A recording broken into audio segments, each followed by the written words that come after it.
अस्सलाम वालेकुम नाज़रीन, इमरान याकूब खान साहब के साथ मैं हूं Sameena Pasha. Programme viewpoint में आपको खुशामदीद कहती हूं। नाज़रीन, आज पाकिस्तान की तारीख का बड़ा अहम दिन, क्योंकि सुप्रीम कोर्ट ऑफ पाकिस्तान से आया है एक बहुत बड़ा फैसला। और सुप्रीम कोर्ट ऑफ पाकिस्तान के 13 रुकनी बेंच ने आज मखसूस नशिस्तों से मुतालिक फैसला सुना दिया है। ये फैसला पाकिस्तान तहरीक इंसाफ के हक में आया है और ये करार दिया गया है कि पाकिस्तान तहरीक इंसाफ ना सिर्फ ये कि एक पार्लिमानी जमात है बल्कि मखसूस नशिस्तों का हक भी रखती है। और इसके साथ साथ वो तमाम अरकान जिन्होंने कागजात नामजदगी में अपनी वाबस्तगी पाकिस्तान तहरीक इंसाफ के साथ शो की थी, उनकी लिस्ट भी फैसले का हिस्सा बनाई गई है, जिनकी तादाद 39 है। जबकि जो बाकी आज़ाद अरकान थे उनको दोबारा से आज़ाद डिक्लेयर किया गया और 15 दिन का वक्त दिया गया है कि वो अपनी पार्टी में शमूलियत इख्तियार कर सकते हैं, जिसके बाद हतमी तादाद के बाद मखसूस नशिस्तों की अलॉटमेंट का अमल मुकम्मल हो सकेगा। दूसरी तरफ हुकूमत इस सारे मामले पर बिल्कुल नाखुश है और उनका ये कहना है कि तवक्को से ज़्यादा, इस्तदा से ज़्यादा इंसाफ दे दिया गया है। सुन्नी इत्तेहाद काउंसिल दरख्वास्त गुजार थी, जबकि मखसूस नशिस्तें तो पाकिस्तान तहरीक इंसाफ को दे दी गई हैं। उनका ये कहना है कि वे रिव्यू पिटिशन में जाएंगे और नजरसानी की अपील दायर करेंगे, लेकिन ये देखना होगा कि ये फैसला कितना दूररस असरात रखता है, क्योंकि ये भी कहा जा रहा था कि एक तरफ अगर ये मखसूस नशिस्तें हुक्मरान इत्तेहाद को ही बरकरार रखी जाती है तो इस सूरत में 2/3 मेजॉरिटी इस हुक्मरान इत्तेहाद को मिल जाती, जिसके नतीजे में बहुत सी आईनी तरामीम करने की भी ये हुकूमत मजाज होती। अब ऐसा लग रहा है कि उस किसी भी मुजवज़ा आईनी तरमीम का रास्ता भी रुक चुका है। और इसके साथ साथ ये भी नज़र आ रहा है कि अदलिया, जिसके हवाले से बहुत से शकूक व शुबहात भी थे, बहुत सी कयासराइयाँ भी हो रही थी, उन्होंने भी एक कदम आगे बढ़कर अपना फैसला सुनाया है। अगरचे फैसले से पहले काफ़ी सारी मुशावरतें भी होती रही, मुख्तलिफ मीटिंग्स भी होती रही। बहरहाल किस्सा मुख्तसर ये कि पाकिस्तान तहरीक इंसाफ को ना सिर्फ उसकी मखसूस नशिस्तें मिल गई हैं बल्कि उसका नाम, उसकी पहचान भी वापस मिल गई है और उसे एक पार्लिमानी जमात तस्लीम कर लिया गया है। तो पाकिस्तान तहरीक इंसाफ के लिए नो डाउट आज का दिन बहुत बड़ा है और वो यकीनी तौर पर इस फैसले से खुश भी हैं, मुतमईन भी। लेकिन आगे चलकर इस फैसले के क्या असरात होंगे, खास तौर पर बात करनी पड़ेगी इलेक्शन कमीशन ऑफ पाकिस्तान के किरदार की, क्योंकि इस फैसले में जो जजेस हैं उनकी अक्सरियत ने इस बात पर इत्तेफाक किया है कि इलेक्शन कमीशन ऑफ पाकिस्तान का जो किरदार था वो आइडियल नहीं था। उनकी तरफ से बहुत सी कोताहियाँ हुई हैं, गलत फैसला किया उनकी तरफ से, जो बल्ले के निशान की इंटरप्रिटेशन थी वो भी, और उसके बाद जो PTI की नशिस्तें थी वो दूसरी जमातों में तकसीम करना भी गलत करार दिया गया है। तो इस सारे के बाद पाकिस्तान तहरीक इंसाफ ने इलेक्शन कमीशन ऑफ पाकिस्तान से इस्तीफे का मुतालबा भी कर दिया है। तो क्या वाकई अब वक्त आ गया है कि इलेक्शन कमीशन ऑफ पाकिस्तान को दोबारा से तश्कील नौ करना होगा, या फिर अभी खेल बाकी है और अभी मजीद भी हमें दूसरी तरफ से कुछ ना कुछ इकदाम नजर आएंगे? ये सब पर बात करेंगे आज के इस प्रोग्राम में। आप सबको खुशामदीद कहती हूँ। प्रोग्राम में आज खास तौर पर हमें ज्वाइन करें पाकिस्तान तहरीक इंसाफ के कोर कमेटी के मेंबर अबूजर सलमान नियाजी साहब। अबूजर सलमान नियाजी साहब, आपका बहुत बहुत शुक्रिया, आपने प्रोग्राम के लिए वक्त निकाला। और आपकी तरफ आने से पहले कुछ कमेंट ज़रूर लूँगी मैं इमरान साहब से और फिर उसके बाद हम आपकी तरफ आते हैं। इमरान साहब, यकीनी तौर पर पाकिस्तान तहरीक इंसाफ के लिए तो ये बड़ी फतह का दिन है, उन्हें ज़बरदस्त रिलीफ मिला है और जिसको कहा जाता है कि मुकम्मल इंसाफ, जिसका इंदिया भी दिया था जज साहिबान ने समाअत के दौरान, उस तरफ गई है सारी जो कोर्ट है। आपको क्या नज़र आया? पाकिस्तान तहरीक इंसाफ को क्या वाकई, पहले तो कहा जाता था मुंह मांगा रिलीफ, यहाँ तो मुंह मांगे रिलीफ से भी ज़्यादा रिलीफ मिल गया है? बिस्मिल्लाहिर्रहमानिर्रहीम। समीना, देखिए आपने जो बात की ना, तो बात ये है कि मुंह मांगा रिलीफ क्या, उन्हें रिलीफ आज वाकई मिला और इस हवाले से आज नो डाउट PTI के लिए एक बहुत बड़ा दिन है। लेकिन इंसाफ, जो मुकम्मल इंसाफ जो आपने जिक्र किया, तो वो मैं समझता हूँ कि वो तो किसी की नज़र में तो ये मुकम्मल इंसाफ है और किसी की नज़र में बहुत ज़्यादती हुई है और वो इंसाफ दे दिया गया है जो किसी ने मांगा ही नहीं था। तो ये मामला जो है, इस तरह से मुझे being a follower of politics ऐसा महसूस होता है कि आज का ये फैसला जो है ये एंड नहीं है, ये इब्तदा है। गेम अभी ऑन है। हाँ जी, गेम अभी ऑन है और बहुत जो सारी चीज़ें हैं जो अभी मज़ीद गंद पड़ने वाला है। देखिए, 2-3 कंट्रोवर्सीज हैं जो पहले भी थी और आज के फैसले के बाद उनमें मज़ीद इजाफा हो गया। पहली बात, आप हुकूमत का अगर रवैया देखें, वो आज़म नज़ीर तारड़ साहब हों, वो राना सनाउल्लाह साहब हों, वो ख्वाजा आसिफ हों, जितने भी लोगों ने बात की, वो आपको अंदाज़ा हो रहा है कि वो क्या कह रहे हैं। वो तो ये कह रहे हैं कि, और फिर अज़मा बुखारी साहिबा, उन्होंने तो कहा कि लाडला जो है वो आज भी लाडला है और बला बला बला सारी इस तरह की जो चीज़ें।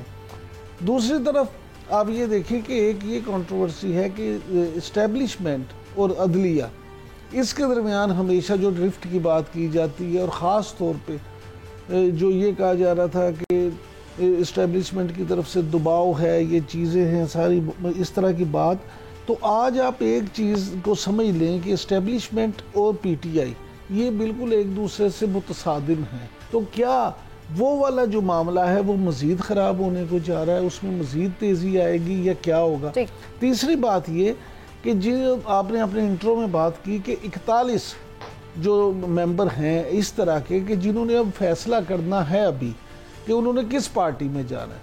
अगरचे वो सब वही हैं कि जो पीटीआई के ही लोग थे, लेकिन क्या वो उन पे कोई दबाव आता है या वो अपनी मर्जी से सब के सब पीटीआई अभी से ही फॉरवर्ड ब्लॉक की बातें शुरू हो गई हैं। हाँ जी, फॉरवर्ड ब्लॉक नहीं, इसमें तो फॉरवर्ड ब्लॉक से बढ़ के है ना, उनको तो ये खुली छुट्टी दे दी है अदलिया ने कि वो अपनी मर्जी से एक हल्फिया बयान दे के शामिल हो सकते हैं जिस जमात में मर्जी चाहे। लिहाजा फॉरवर्ड ब्लॉक से भी ये अगली बात है।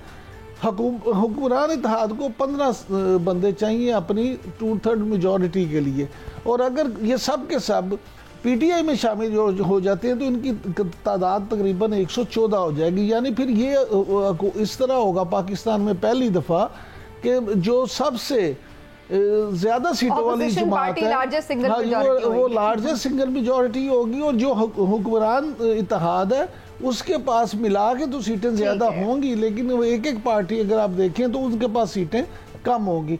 इसलिए मैं आपसे ये कह रहा हूँ कि अभी गेम ऑन है, अभी चीजें मजीद लेकिन बहरहाल ये जरूर हो गया कि पीटीआई वापस गेम में आ चुकी है भरपूर धड़ल्ले के साथ। और सलमान न्याजी साहब, आपको हम खुशामदीद कहते हैं प्रोग्राम में, आपको मुबारकबाद भी देते हैं। आपकी पाकिस्तान तहरीक इंसाफ को काफ़ी बड़ा, यानी जिसको सब कह रहे हैं कि बढ़कर इंसाफ मिला है, आप भी ये समझते हैं कि कोई एक्स्ट्रा ऑर्डिनरी आपके साथ रहम किया गया और सुन्नी इत्तेहाद काउंसिल गई थी नशिस्तें लेने और पीटीआई को नशिस्तें मिल गई, तो ये कोई सरप्राइज हो गया आपके लिए? और जहां तक बात है उसकी, देखें, this is not extra ordinary relief. इसमें ना आइन कानून को समझने की ज़रूरत है। और ये जो एक आर्गूमेंट है कि जी PTI was not even before the supreme court, ये भी मेरे ख्याल से गलत है। सुप्रीम कोर्ट के पास एक पावर होती है अंडर आर्टिकल 187 कि वो कोई भी ऑर्डर पास कर सकती है in order to ensure complete justice, और ये अनलिमिटेड पावर है, इट इज़ अनफेटेड पावर, किसी चीज़ से बाउंड नहीं है। टू इंश्योर कि इंसाफ, मुकम्मल इंसाफ हो, कोई भी ऑर्डर पास कर सकती है। और जहां तक सुप्रीम कोर्ट के सामने जब रिकॉर्ड आया कि जी यहाँ पे तो पार्टी एफिलिएशन के सर्टिफिकेट्स और डिक्लेरेशंस भी एग्जिस्ट करती हैं कि पीटीआई में ये लोग बिलोंग करते हैं, तो सुप्रीम कोर्ट ने फिर अगर इंसाफ करना है तो फिर उन्होंने राइटली सो कैंडिडेट्स जिन्होंने सर्टिफिकेट्स जमा कराए हुए थे उनको पाकिस्तान तहरीक इंसाफ का डिक्लेयर किया। और ये आपको एक चीज़ मुझे थोड़ी सी परेशानी भी हो रही है, हैरानगी भी हो रही है, इस हद तक तो जस्टिस काजी फायद ईसा साहब और मंदुखेल साहब ने भी यही डिक्लेयर किया है कि जो 39 कैंडिडेट्स थे पीटीआई के जिन्होंने सर्टिफिकेट्स दिए थे वो एक तो पीटीआई के कैंडिडेट्स थे और साथ साथ उनको उनके हिसाब से तनासब से रिजर्व सीट्स भी दी जाएं। तो एक ये तो इस पर तो पूरी सुप्रीम कोर्ट इन एग्रीमेंट नजर आ रही है। और जहां तक देखें बाकी बात है, it's about will of the people. एक इलेक्शन हुआ, जनरल इलेक्शन हुआ, उसमें मैंडेट सब कुछ चोरी हुआ, लेकिन फिर भी एक सिंगल यूनिट एक लार्जेस्ट पॉलिटिकल पार्टी की शेप में निकल के आया और लोगों ने यही समझ के वोट दिया है कि ये पाकिस्तान तहरीक इंसाफ के इमरान खान साहब के नुमाइंदा कैंडिडेट्स हैं। लेकिन जो लोग अबूजर सलमान याजी साहब टेक्स्ट ऑफ द कॉन्स्टिट्यूशन की बात कर रहे हैं, उसको फॉलो करने की बात करते हैं, चूंकि आप लकीली खुद कानून माहिर कानून भी है तो इस पे आप ज्यादा रोशनी डाल सकते हैं। वो तो ये क्वेश्चन उठा रहे हैं कि आइन को तो बेसिकली रीराइट किया गया है, क्योंकि आइन में तो ये बातें नहीं लिखी हुई थी। नहीं जी, रीराइट दोबारा से आपको टाइम मिल गया, दोबारा से लिस्टें देने का टाइम मिल गया, ये तो कहीं पे भी ना आइन में लिखा है ना एक्ट में, इलेक्शन एक्ट में लिखा है। तो ये सब कैसे सुप्रीम कोर्ट ने खुद से तय कर लिया? देखें नहीं मैं आपको बता दूं, देखें एक चीज होती है सब्सटैंटिव लॉ, एक होता है प्रोसीजरल लॉ। आइन के अंदर सब्सटैंटिव लॉ है। आइन एक राइट क्रिएट करता है कि आप अगर इतनी सीटें जीतेंगे तो उसके तनासब से आपको रिजर्व सीट्स दी जाएंगी, आर्टिकल 51। बाकी जो इलेक्शन एक्ट है वो एक प्रोसीजर बताता है, मशीनरी प्रोविजन, वो कोई राइट क्रिएट नहीं कर रहा। अगर सुप्रीम लॉ जो सबसे ऊपर है हायरार्की ऑफ लॉज में, वो राइट क्रिएट कर रहे हैं, तो आप इलेक्शन एक्ट की एक सिंपल प्रोविजन पर रिलाय करके उस राइट को डिप्राइव नहीं कर सकते। इस तरह इसकी इंटरप्रिटेशन होती है और ये बेसिकली टेक्स्ट ही इंटरप्रेट हो रहा है आइन का। लेकिन जब भी कोई टेक्स्ट इंटरप्रेट होता है हमेशा उसका कॉन्टेक्स्ट देखा जाता है, उसका मकसद भी देखा जाता है कि ये प्रोविजन, ये शिक आइन में क्यों आई थी, और उसको फिर क्लियरली आप उसकी तशरीह करते हैं सुप्रीम कोर्ट। तो मेरे ख्याल से यहां पे सुप्रीम कोर्ट ने कोई एहसान नहीं किया। सुप्रीम कोर्ट ने एक रॉन्ग जो था कमिट हुआ था नीचे पेशावर हाई कोर्ट से और इलेक्शन कमीशन से, उसको मेरे ख्याल से रेक्टिफाई किया, उसको ठीक किया है, अपहोल्ड किया है कॉन्स्टिट्यूशन को सुप्रीम कोर्ट ने। न्याजी साहब, यहाँ पे दो चीजें हैं। एक तो ये कि जो लोग आपके अपने यानी पीटीआई के बहुत सारे लोग जो ये इतराज उठाते थे कि हमारी जो लीगल टीम है वो ठीक काम नहीं कर रही, वो क्यों अदम एतमाद नहीं करते, काजी फायज ईसा साहब पे क्यों वो इस तरह से नहीं करते, तो आज एक तो ये कि उनको तो ये जवाब मिल गया कि इसका मतलब है आपकी स्ट्रेटजी ठीक थी कि आपके हक में ये फैसला आ गया। दूसरा जो आपने ये बात की इलेक्शन कमीशन के हवाले से जो आप पीटीआई के लोग आज बात कर रहे हैं, तो इलेक्शन कमीशन तो ये कहता है कि हमने तो कभी नहीं ये कहा कि पीटीआई सियासी जमात नहीं है। हमारी तो वेबसाइट पे आज भी जो सियासी जमातें हैं उनमें पीटीआई का नाम भी शामिल है, लिस्ट में पीटीआई शामिल है उस फहरिस्त में।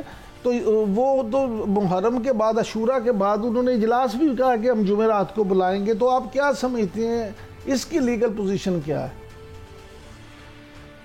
देखें, पहले मैं आपके दूसरे सवाल पे आ जाता हूँ, इलेक्शन कमीशन वाले पे। देखें, अगर फॉर इंस्टेंस कोई रिकॉर्ड बनना हो बदनीति का या झूठ बोलने का पूरी दुनिया में, तो मेरे ख्याल से किसी इदारे का, तो इलेक्शन कमीशन उसमें शायद पहले नंबर पे आ जाए बड़े आराम से। क्योंकि ये केस लकीली सलमान राजा साहब का जो केस था वो मैंने ही किया था हाई कोर्ट में। आई वॉज हिज लॉयर कि जी मुझे ट्रीट किया जाए एज पीटीआई कैंडिडेट जब वो नॉमिनेशन पेपर्स फाइल कर रहे थे। तो हाई कोर्ट ने, लाहौर हाई कोर्ट ने वो रिप्रेजेंटेशन बना के इलेक्शन कमीशन भिजवा दी, and election commission refused to treat him as PTI candidate. So ये गलत बयानी है, ये बिल्कुल झूठ बोला जा रहा है कि इलेक्शन कमीशन ने इस तरह की ट्रीटमेंट दी हमें कि हम पीटीआई के कैंडिडेट हैं। अगर वो देती हमें ट्रीटमेंट तो क्या हम लोगों को तो कोई इशू नहीं था, फिर तो सारे लोग ही पीटीआई के नॉमिनेशन पेपर्स फाइल करते, सारे लोग ही पीटीआई का सर्टिफिकेट देते, पीटीआई की डिक्लेरेशंस फाइल करते। सूरत में मैक्सिमम ये होता कि निशान अलग होते, लेकिन सब पीटीआई के सामने भी जी जी जी बिल्कुल। और दूसरी बात है कि इलेक्शन कमीशन तो बिल्कुल it was cot red handed even before the supreme court, जब सलमान राजा साहब आर्ग्यू कर रहे थे कि दे सप्रेस्ड फैक्ट्स, उन्होंने कंप्लीट डॉक्यूमेंट्स भी अटैच नहीं किए। और ये ही के हरकत इलेक्शन कमीशन ने जुडिशियल आरओज के केस के अपॉइंटमेंट में भी की थी सुप्रीम कोर्ट में, जब रात 11 बजे हियरिंग हुई थी कि जी ये हमने मांगे हैं आरओज और हमें नहीं दिए लाहौर हाई कोर्ट के। हालांकि अगस्त का लिखा हुआ लेटर था लाहौर हाई कोर्ट का कि आप हमें भेजें प्रॉपर रिक्वेस्ट, हम आपकी कंसिडर करते हैं आपको जुडिशरी से आरओज देने के लिए। सो इलेक्शन कमीशन तो इज नोन। इलेक्शन कमीशन के बारे में आपने क्या सोचा है अबूजर सलमान नियाजी साहब? आज आप लोग आके, मैंने देखा है उनकी बाकायदा एक इलेक्शन कमीशन से इस्तीफे का मुतालबा जरूर किया जा रहा है, लेकिन आप समझते कि अगर वो नहीं इस तरफ सोचते तो आप लोग कोई रेफरेंस फाइल करेंगे? देखें, एक चीज तो मैं आपको बता दूं, अगर पूरी दुनिया की कहीं भी जमहूरियत देख लें, अगर इस तरह की इंसिडेंट होता तो कोई अगर कॉन्स्टिट्यूशनल बॉडी होती और इस तरह का फैसला आता उनके कॉन्डक्ट के बारे में भी, वो किस तरह उन्होंने गलत फैसले किए, तो मॉरल अथॉरिटी जो होती है उसके तहत तो वो रिजाइन कर जाते, और किसी भी जमहूरियत में ऐसा होता तो उनको करना चाहिए। लेकिन यहाँ पे हमने कानूनी पोजीशन देखनी है रेफरेंस फाइल करने के लिए, whether the election commission and its members have committed misconduct के नहीं।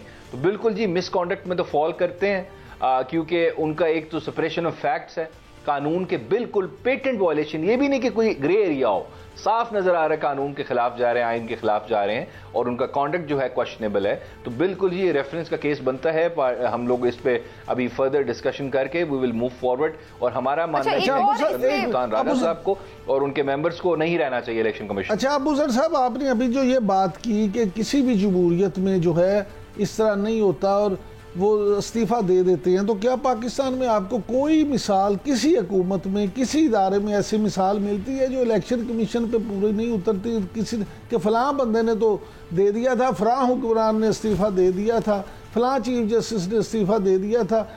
हमारा अलमिया तो ये ना कि यहाँ तो कोई मिसाल नहीं मिलती। नहीं देखिए, अभी भी कुछ मिसालें मौजूद हैं। अब अगर हमारी खासकर मैं जुडिशल हिस्ट्री देखूं, हमारे एक जज साहब थे, इकबाल हमीदुर रहमान साहब, उन पे सिर्फ इल्जाम लगा था, हालांकि he was a very good जज, आपको पता भी होगा, उन्होंने रिजाइन कर दिया। तो इतने अच्छे लोग होते हैं, कुछ थोड़े ऑनर वाले, डिग्निटी वाले, कि जो इल्जाम लगता है तो बिल्कुल साइड पे हो जाते हैं, रिजाइन दे देते हैं। लेकिन कम है, लेकिन बिल्कुल है। लेकिन ये तो एक छोटा मोटा इल्जाम नहीं है ना, पूरा कॉन्डक्ट, एक the way election commission operated, pre poll rigging, post poll rigging, हर चीज में इन्वॉल्व रही है। तो इलेक्शन कमीशन का तो बनता है रेजिग्नेशन। सर उनके नाम के साथ चीफ नहीं लगा था ना, जिसके साथ चीफ लग जाए वो नहीं ना। चलिए थोड़ा आगे। लेकिन सलमान न्याजी साहब, जो हमने देखा कि ये मखसूस नशिस्तें हैं, जिस तरह से भी इनकी तकसीम हुई, आज सुप्रीम कोर्ट ने कहा कि गलत है, लेकिन उसके बाद ही सेनेट का इलेक्शन भी हुआ, सदर का इंतखाब भी हुआ। तो आप लोग इसको भी अब चैलेंज करेंगे, क्योंकि ये फैसला इस मामले पर तो खामोश है। आप लोग चैलेंज करेंगे क्या कि ये भी दोबारा से इंतखाबात हो, क्योंकि इसकी नंबर गेम बदलती है? जी, इसकी नहीं, देखिए एक दो चीजें हैं। एक तो इसकी एप्लीकेशन मेरे ख्याल से 9/5 से है, तो 9/5 से पहले वाले जो फैसले हैं वो तो प्रोटेक्टेड हैं इस फैसले के तहत। और जहां तक वैसे दूसरी बात है, फॉर इंस्टेंस ये नंबर्स आने के बाद अगर सदर का इलेक्शन अफेक्ट हो सकता है मेरी नज़र में, कि उनके नंबर्स पूरे नहीं हो रहे, देन तो आप डिमांड कर सकते हैं री इलेक्शन, जो उसको चैलेंज कर सकते हैं। अदरवाइज अगर मेजॉरिटी उनके पास फिर भी एग्जिस्ट करती है for election of the president, तो मेरे ख्याल से फिर इतना आसान नहीं होगा, क्योंकि उस पर इफेक्ट नहीं पड़ेगा अगर हमारे पास ये सीटें आ भी जाएं। लेकिन इसकी एप्लीकेशन प्रोस्पेक्टिव है, दैट मींस 9/5 एग्जैक्ट, अगर मैं डेट गलत बोल रहा हूं, मैंने पढ़ा है उसके फैसले में, उसके बाद के फैसले जो हैं वो प्रोटेक्टेड नहीं है, उससे पहले वाले तो सारे प्रोटेक्टेड है फैसले। ठीक, तो आप जमा तफरीक इसका मतलब करके देखेंगे कि कहां पे फर्क पड़ा है, फिर उसको चैलेंज किया जाए। क्योंकि सेनेट में अब ये हुआ है ना, क्योंकि सेनेट तो वैसे भी इनकम्प्लीट है, अभी खैबर पख्तूनख्वा के सेनेट इलेक्शन नहीं हुए, और अब वाज़ेह इम्कान है कि 10 के करीब नशिस्तें, 10 से 11 नशिस्तें पीटीआई जीत सकती है वहां से। तो फिर नंबर गेम में कुछ सेनेट में तो फर्क पड़ सकता है। नहीं, लेकिन समीना एक और बात, ये फाइनल जब कैलकुलेशंस आएंगी तो देखा जाएगा। हाँ जी, लेकिन न्याज़ी साहब एक बात ये भी है कि जो ये कहा जा रहा है कि आज का फैसला तो भले आपके हक़ में आ गया, लेकिन वज़ीर आज़म मियाँ शहबाज शरीफ ही हैं और वही रहेंगे, सदर मुमलिकत आसिफ अली जरदारी साहब हैं और वही रहेंगे, चीफ जस्टिस काजी फाइज ईसा साहब हैं और वही रहेंगे, army chief general Asim Munir साहब हैं और वही रहेंगे, चीफ इलेक्शन कमिश्नर जो हैं वो राजा साहब हैं और वही रहेंगे। तो इसका मतलब है कि ये फैसला जो है, सिर्फ एक अमेंडमेंट कर, हाँ, चीफ जस्टिस काजी फाइज साहब का कभी इम्कान है कि वो अक्टूबर तक रहेंगे, अदरवाइज ये इक्वेशन तो जो थी वो थोड़ी बदल वो तो अपनी जब उनकी डेट खत्म होगी तो रिटायर हो जाएंगे, वो 2/3 मेजॉरिटी से जुड़ा हुआ था ना मामला। लेकिन इसमें वैसे चलिए आप इसको भी अगर रिस्पॉन्ड करना चाहे तो जरूर कीजिएगा, लेकिन साथ में ये भी सवाल मेरा ले लीजिए कि इसको यूं जोड़ लेते हैं कि ये नशिस्तें तो आपको मिल गई, लेकिन जो आपकी मेन पिटिशन है कि जो जनरल नशिस्तें आप लोगों की चोरी हुई हैं या उसमें मुबैना धांधली हुई है, उसके ऊपर तो अब एक नई कानून साजी भी हो चुकी है और उसके मुताबिक तो रिटायर्ड जजेस भी लग सकते हैं और काफ़ी उसमें तब्दीलियाँ। तो उसका तो फिलहाल हमें लग रहा है कि वो मामला तो आप लोगों के लिए उस तरह से नहीं, उसके लिए आपकी क्या हिकमत अमली है? जी, आपने थोड़ा सा इमरान साहब के सवाल का जवाब खुद ही दे दिया।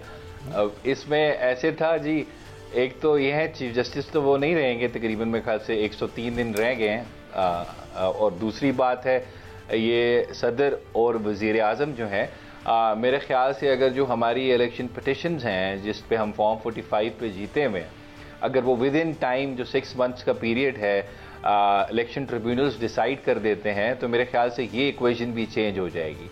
और जहाँ तक आगे बात है इलेक्शन ट्रिब्यूनल की, देखें यही तो प्रॉब्लम है सारा। अब इलेक्शन कमीशन का और उनके खासकर चीफ इलेक्शन कमिश्नर का कॉन्डक्ट इतना क्वेश्चनेबल है कि वो लोग ये चाहते ही नहीं हैं कि इस मुल्क में जो इलेक्शन ट्रिब्यूनल्स बने हैं वो फैसला करें आइन और कानून के मुताबिक with in the specified time period जो है कानून के मुताबिक। तो वो देखें सारी प्रोसीडिंग्स को फ्रस्ट्रेट करते हैं, उसके अलावा नया नया कानून आ जाता है, गवर्नमेंट के साथ मिलकर कानून बनते हैं और बिल्कुल रेडली एग्री हो जाते हैं कि हम रिटायर्ड जजेस अपॉइंट करेंगे। रिटायर्ड जजेस जिनकी तनख्वाह, उनका टर्न्योर, हर चीज़ गवर्नमेंट पे डिपेंडेंट होगा, इलेक्शन कमीशन पे डिपेंडेंट होगा, उनसे ये फैसले करवाना चाहते हैं। हमारे धांधली के एक मैंडेट थेफ्ट हुआ है, रॉबरी हुई है, ये कोई 1-2 केसेस का इशू नहीं है, 270 पिटिशंस फाइल किए हुए हैं हम लोगों ने। सो अगर ये फैसले टाइम पे हो जाते हैं तो मेरे ख्याल से ये सारी इक्वेशन चेंज हो जाएगी। जो लोग अभी सीटों पे बैठे हुए हैं वो डिजर्व नहीं करते, उनको इस मुल्क की आवाम ने वोट नहीं दिया। 270 पिटिशंस का मतलब तो ये हुआ कि अगर आधे भी फैसले आप लोगों के हक में आते हैं तो तब भी आप लोग मेजॉरिटी में आ सकते हैं, ये एक बड़ा नंबर होगा। लेकिन ये वही कह रहा हूँ ना, ये तो अभी विक्ट्री जो होती है ना वो इंचेस में होती है ना जी। पहला स्टेप तो ये था, हमारा जो राइट इस धांधली के बाद क्रिएट हो रहा है वो तो हमें पहले मिल जाए। अब जो धांधली वाला राइट है वो हमारा सेकंड स्टेप है, उसके लिए भी इंशाल्लाह पूरी जान मारेंगे। और मुझे नजर आ रहा है, देखें justice Mansoor Ali Shah, the way he is conducting the court, I am expecting great things in future when he will become chief justice इंशाल्लाह। तो मेरे ख्याल से जुडिशरी की इंडिपेंडेंस जो है वो मुझे और बढ़ती हुई नजर आ रही है। जुडिशरी अपनी स्पेस लेगी जो उस श्रिंक हो गई थी। लास्ट मुझे सवाल का जवाब देते हैं सलमान याजी साहब। वी होप सो कि आपकी जो तवक्कुआत है, सारी कौम है यही चाहती है कि जो भी हमारे आला ओहदों पे लोग हैं वो आइन के मुताबिक चलें। लेकिन ये सर लास्ट में फरमा दीजिएगा, फॉरवर्ड ब्लॉक की बात हो रही है, ये 41 लोग जिन्होंने अभी डिसाइड करना है उनके बारे में बड़ी चहमगोइयां हो रही हैं, तो क्या उसके बारे में आप प्रिडिक्ट करेंगे? कहने को तो यही कहा जा रहा है कि हम साथ हैं, लेकिन बंदे महफूज हैं आप लोगों के, वाकई करवा दें? हमने हाँ जी, मुझे समझ आ गई आपकी बात की। देखिए हमने पूरा उसका प्लान तो कर लिया है, इंशाल्लाह ये 1-2 दिनों में ये चीज़ सॉर्ट आउट भी हो जाएगी सारी, इस पे वर्किंग हो गई है। लेकिन अगर ये सवाल आप मेरे से फॉर इंस्टेंस 1 साल पहले पूछती ना, 9 मई के फौरन बाद, तो मेरा बड़ा खदशा होता था, रीजनेबल एप्रीहेंशन होती कि शायद मेरे 40 MNA अगवा भी हो जाते और उनको कोई पूछता भी ना, और वो नजर भी ना आते 40 दिन तक, और उनकी प्रेस कॉन्फ्रेंस आ जाती या कोई एफिडेविट आ जाता, कोई बयान आ जाता कि जी मैं पार्टी छोड़ रहा हूँ। लेकिन अब हालात चेंज हो गए हैं। अब सबको पता है 8 फरवरी के बाद चीजें चेंज हुई हैं।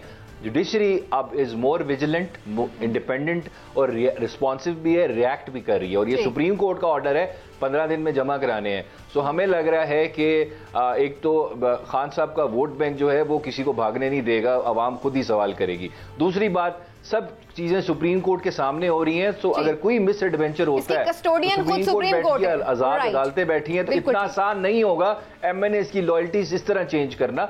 वो उनको भी पता है जी किसका वोट लेके आए, ऊपर सुप्रीम कोर्ट भी देख रही है, हाई कोर्ट्स भी देख रही है। So it will not be an easy job. तो हमें उम्मीद है इंशाल्लाह सारे आ जाएंगे, वी आर वेरी कॉन्फिडेंट। चलिए जी, आपको एक दफा फिर से मुबारक। सलमान न्याज़ी साहब, आपका बहुत बहुत शुक्रिया प्रोग्राम में शामिल होने के लिए। एक ब्रेक लेते हैं नाज़रीन, ब्रेक से वापस आते हैं, डिस्कशन को आगे बढ़ाएंगे, हमारे साथ रहिए।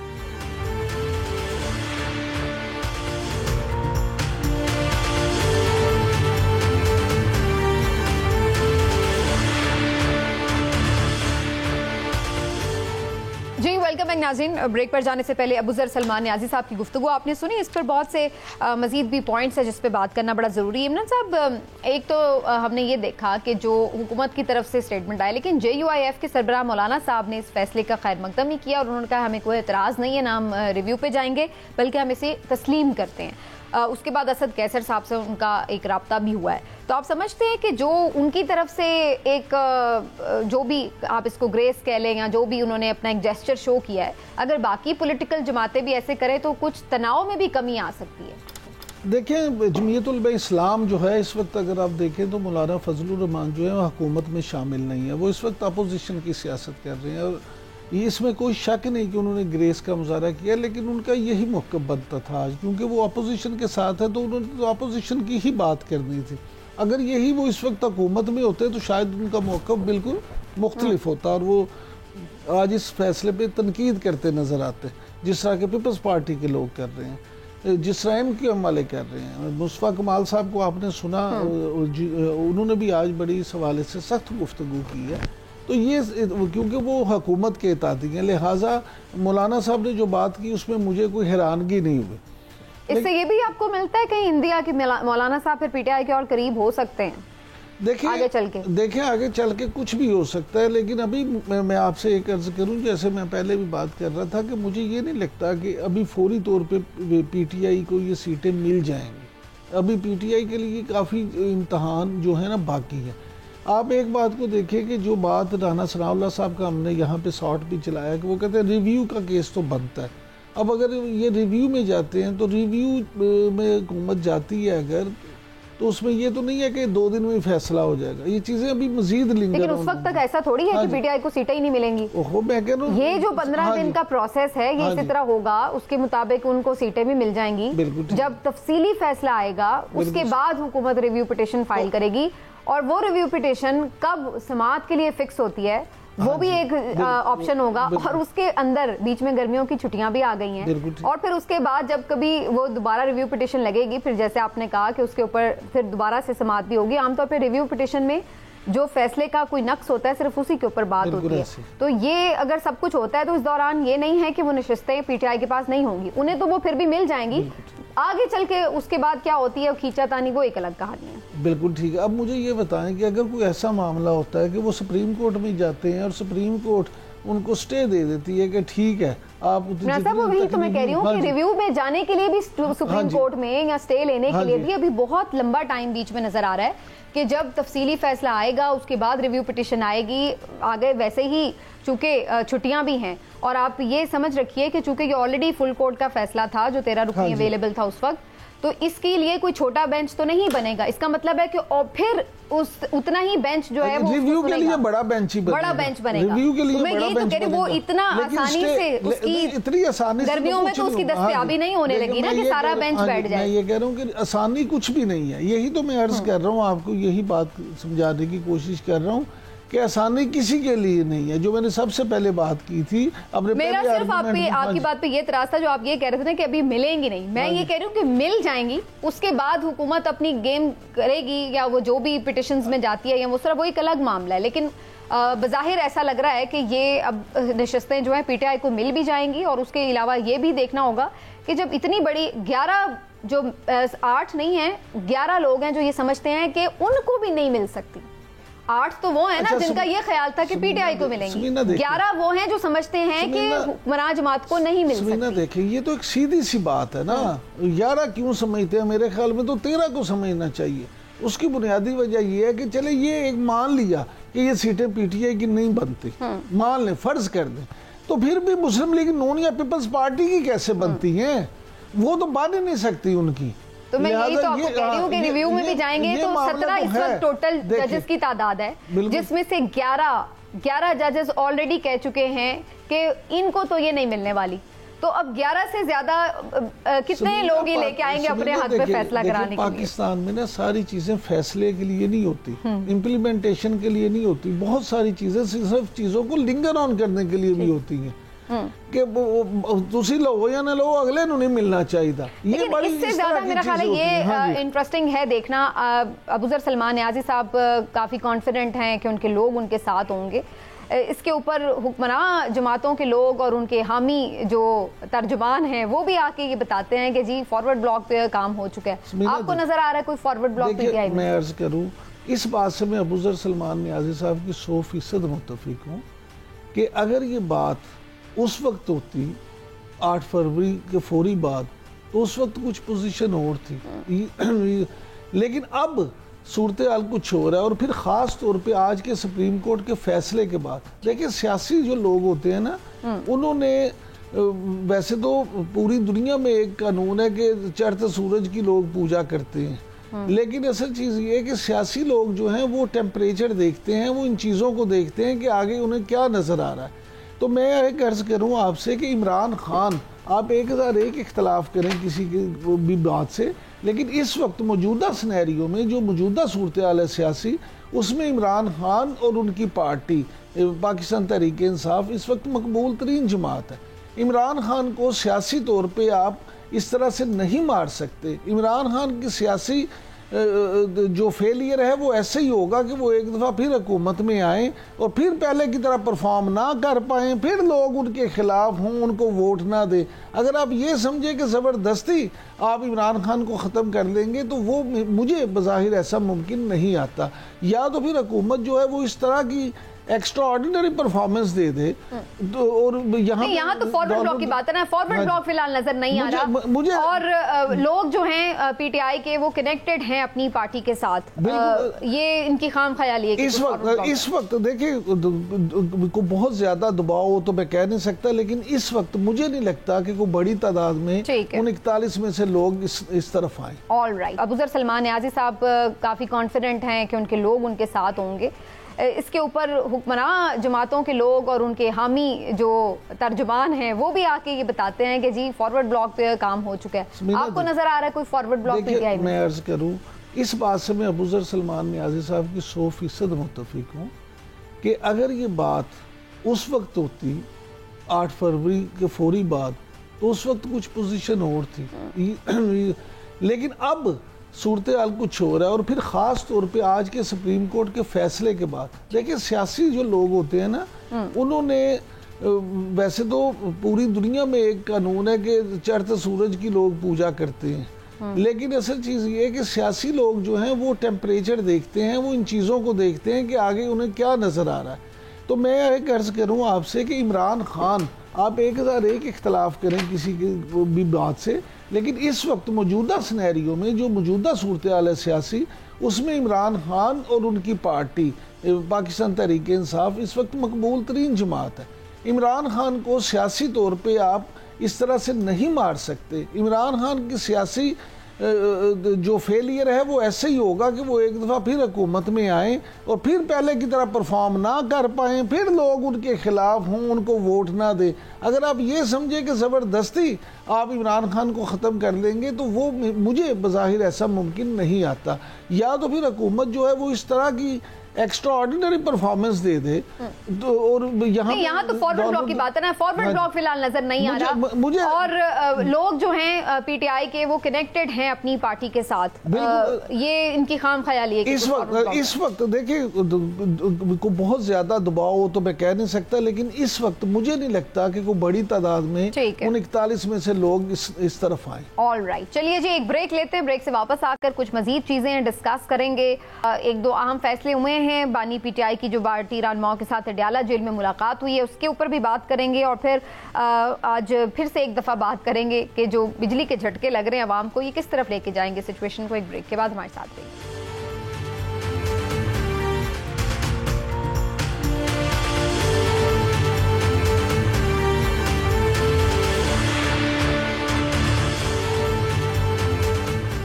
जी वेलकम बैक नाज़रीन। और एक रुकन तो अलबत्ता ऐसा लग रहा है कि खासा अताब का शिकार है, और शेर अफजल मरवत साहब के हवाले से ये बताया जा रहा है कि उनकी जो पार्टी रुकनीत है वो मुअत्तल कर दी गई है डिसिप्लिन की खिलाफ वर्जी के ऊपर, और इसके साथ साथ जो अहम फैसले हुए हैं उनमें एहतजाज की बात की जा रही है। भूख हड़ताल का जो ऐलान कर रखा था इमरान खान साहब ने, वो अब प्लान फाइनलाइज किया जा रहा है। उनका कहना था कि आशूरा मुहर्रम के बाद जो है उसको किया जा सकता है इम्प्लीमेंट। तो ये सब चीज़ें इसको भी डिस्कस करते हैं। इमरान साहब, ऐसे मखसूस नशिस्तों का फैसला तो पीटीआई के हक में आ गया है, कल इद्दत केस का भी फैसला है। आपको लगता है कि अगर ये दोनों फैसले पीटीआई के हक में आते हैं, इमरान खान साहब के हक में आते हैं, तो इसके बावजूद भी वो भूख हड़ताल की तरफ जाएंगे? देखिए, इमरान खान साहब ने भूख हड़ताल की तरफ किसी फैसले की वजह से नहीं जाना, उन्होंने अपनी सियासत के लिए जाना है। नहीं, वो तो कह रहे थे कि अगर अदलिया से इंसाफ ना मिला, समीना आप ये छोड़ दें, इंसाफ तो मिल रहा है ना, वो कह रहे अदलिया से इंसाफ ना मिला। ना, अगर मैं ये ही तो कह रहा हूँ, आप पहले बात सुने, आप खान साहब का नाम सुन के जज्बाती हो जाती है। देखिए, गुजारिश ये, खान साहब ने ये फैसला करना है सियासी तौर पे।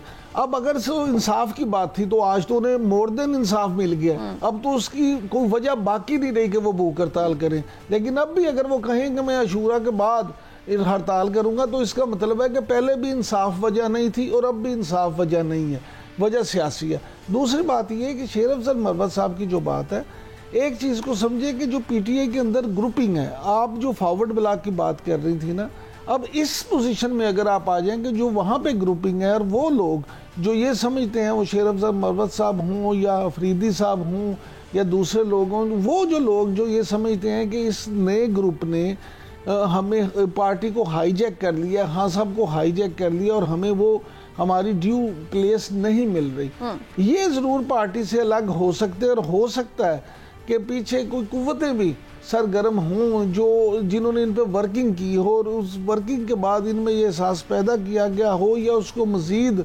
अलाउ दिया गया हो कि भाई आप इस तरह से वो करें, तो ये वाला मामला बहरहाल पार्टी के लिए ख़तरनाक हो सकता है। इस पे शेर अफजल मरवत वाला, शेर अफजल मरवत और उनके साथियों वाला मामला, कि उससे पार्टी को नुकसान होगा। देखें, पार्टी जब पीक पे होती है ना और बहुत सारे लोग होते हैं तो वो समझते हैं कि शायद इन लोगों के जाने से पार्टी को कोई फ़र्क नहीं पड़ता, लोग खान के साथ हैं। बिल्कुल ये पार्टी खान की है और खान के ही लोग सपोर्टर हैं, लेकिन बहरहाल हर बंदे का अपना एक मुकाम ज़रूर होता है। जिस तरह शेर अफजल मरवत साहब में आप 1001 खराबी निकालें, लेकिन जिस तरह जिन हालात, आपको लगता है वैसे शेर अफजल मरवत साहब के साथ ज्यादती हुई है, वाकई वो पार्टी पॉलिटिक्स का शिकार हुए हैं या वाकई वो भी डिसिप्लिन की खिलाफवर्जी कर रहे थे? तो अल्टीमेटली किसी जगह पे जाके तो पार्टी ने कोई फैसला करना था। अच्छा, अब देखिए, मैं ज़ाती तौर पर समझता हूँ कि जब ये सारी बातें वो उस वक्त कर रहे थे जब कोई नहीं था पार्टी में बोल रहा, उस वक्त तो किसी का ध्यान उधर नहीं गया। भाई जो बंदा आपको इतने माइलेज, जब कोई नहीं बोला और वो बोला है, जब कोई नहीं निकला और वो निकला है, तो फिर आप इस तरह के बंदे की अगर एक बात है तो उसे बुला के समझाएं, उसे बिठाएं कि यार तुमने बड़ी मेहनत की है, तुम हमारा एक असासा, या कि आप ये करें कि उसको कि अच्छा जाओ तुम्हारी रुकनीयत भी कैंसिल है। वैसे 2-3 दफा उन्हें ये तो अल्टीमेटम दिया गया था और खुद उन्होंने आके डयाला के बाहर भी बताया था कि मुझे खान साहब ने सरजनिश की है कि आपने ये सऊदी अरब वाला बयान क्यों दिया है, और 1-2 और मामलात पर जो पार्टी के अपने लीडरशिप है, मौजूदा जो लीडरशिप है, उसके ऊपर बैठ के मीडिया में तनकीद की उन्होंने, तो उसके ऊपर भी खान साहब की तरफ से फिर अगर याद हो कि वो 2 दफा डयाला गए थे और खान साहब ने उन्हें मिलने से भी इनकार कर दिया था। वो उन्होंने उसके बावजूद भी फॉलो नहीं किया था ना, ये भी तो हुआ कि वो फॉलो नहीं कर रहे थे सरजनिश को या वार्निंग्स को, तो उसके बाद उस चीज के ऊपर फिर जो है वो नाराजगी का इजहार किया गया। पार्टी का जो डिसिप्लिन है ना, जो लोग उसके जिम्मेदार होते हैं, डिसिप्लिन तो उन्होंने कायम रखना होता है, लेकिन अब वो डिसिप्लिन की क्या कीमत अदा करते हैं और पार्टी को उसका फायदा या नुकसान क्या है, ये पार्टी वाले ही बता सकते हैं। ठीक है, लेकिन बहरहाल अभी तो इनकी जो मेंबरशिप है उसको सस्या गया है, क्या रुजू का ऑप्शन बाकी है, और वो अगर अभी तो खैर बैरून मुल्क हैं, बाहर आके अगर उनकी कोई खान साहब से मुलाकात होती है वापस आकर, तो फिर उस सूरत में क्या उनके लिए कोई गुंजाइश निकलती है, ये बात की बात है। लेकिन फिल वक्त आज हमें ये नज़र आ रहा है कि पाकिस्तान तहरीक इंसाफ के लिए काफ़ी अच्छी खबरें हैं, और कल का दिन फिर इम्पॉर्टेंट है क्योंकि इद्दत केस का फैसला जो है वो कल आना है। अगर इस केस का फैसला इमरान खान और बुशरा बीबी के हक में आता है तो इस सूरत में बुशरा बीबी की रिहाई हो सकती है। खान साहब के हवाले से उनकी कुछ जमानतें ज़रूर मनसूख हो गई हैं 9 मई की, तो उनकी गिरफ्तारी के चांसेस उन केसेस में भी हो सकते हैं। बहरहाल इसके ऊपर हमारी नज़र रहेगी। कल मिलेंगे आपसे प्रोग्राम में, अपना ख्याल रखिए, अल्लाह हाफ़िज़।